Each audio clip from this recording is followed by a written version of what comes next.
refuses to go away. And the fact that you're likely to see a 3% plus decline in food output is not really very good news. And since our farm sector is so very overwhelmingly dependent on the monsoons, we are precariously poised to handle any kind of decline in farm output. Where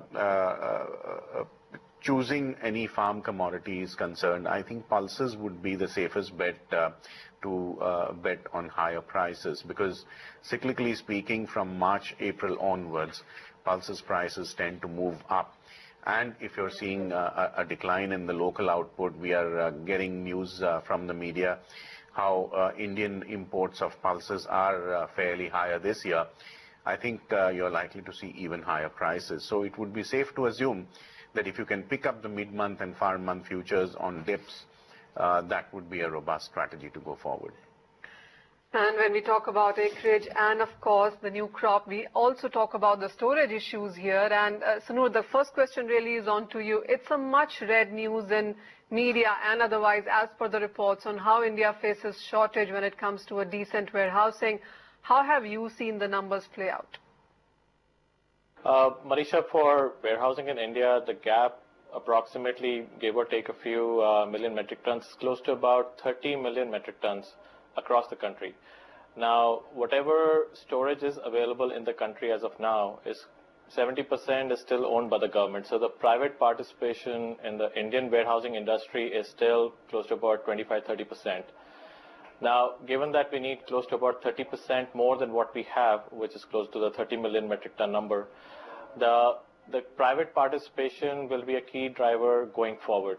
There are players like us, there are players like individual warehouse owners who are contributing to this, primarily through the PPP program that the government has, whether it's Gramin Bhandaran Yojana or till recently the agri-marketing network initiatives as well. But I think the gap is so wide that it cannot be done or completed within a year. All of us, I think all industry participants in the warehousing industry are aiming towards it. Alan, a similar question to you as well. Given the global experience that you get from Cargill in the agriculture supply chain, what's your sense on the storage sector in India as of now?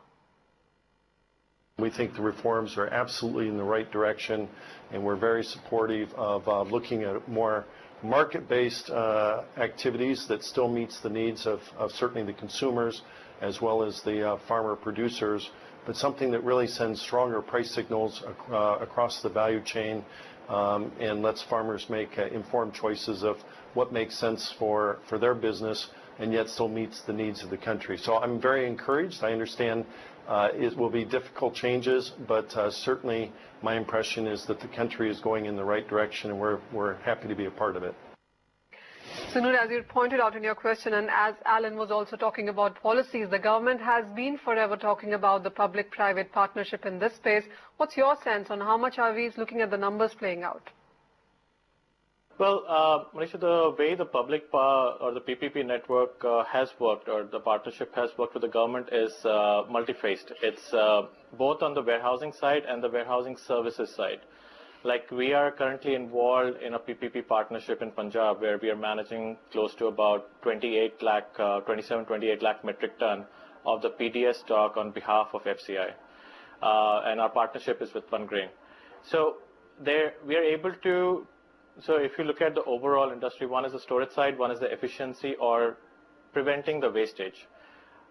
We are involved in both aspects, but what we have been able to do is the PPP network has been supportive.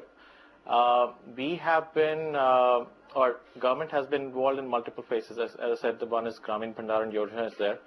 But they have been more active recently in being able to outsource multiple services, whether it's the State Warehousing Corporation or Central Warehousing Corporation, whether it's the procurement services. And what we feel is the private participation has helped in reducing wastage over a period of time. I'm not saying otherwise it wasn't managed well, but it has brought in a certain level of efficiency in the system, because the way private participation is or has been involved has been multi-phase. It's not only warehousing, it's across the whole logistics system.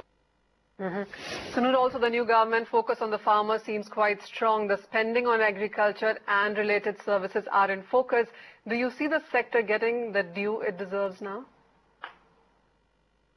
FPOs help, the market linkage helps, the price stabilization funds help. I think there's a connect which is not as strong between the private industry and the government, and of course organizations like NABARD and other organizations should be able to really help get that connect in place.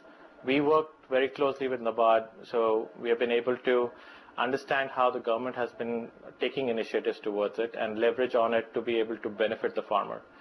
While we have been in existence for the last 5 years and we have done a lot on the private industry side, our initiatives with NABARD on the social causes benefit a lot from how the budget gets or the capital is allocated towards these initiatives. Sunoor, I will come back to you on the budget question, but Alan, this one is to you. What are you expecting from the government in sense of policies and reforms? As you pointed that those would be the most important. What do you see coming and what impact would that have on farmers and a company?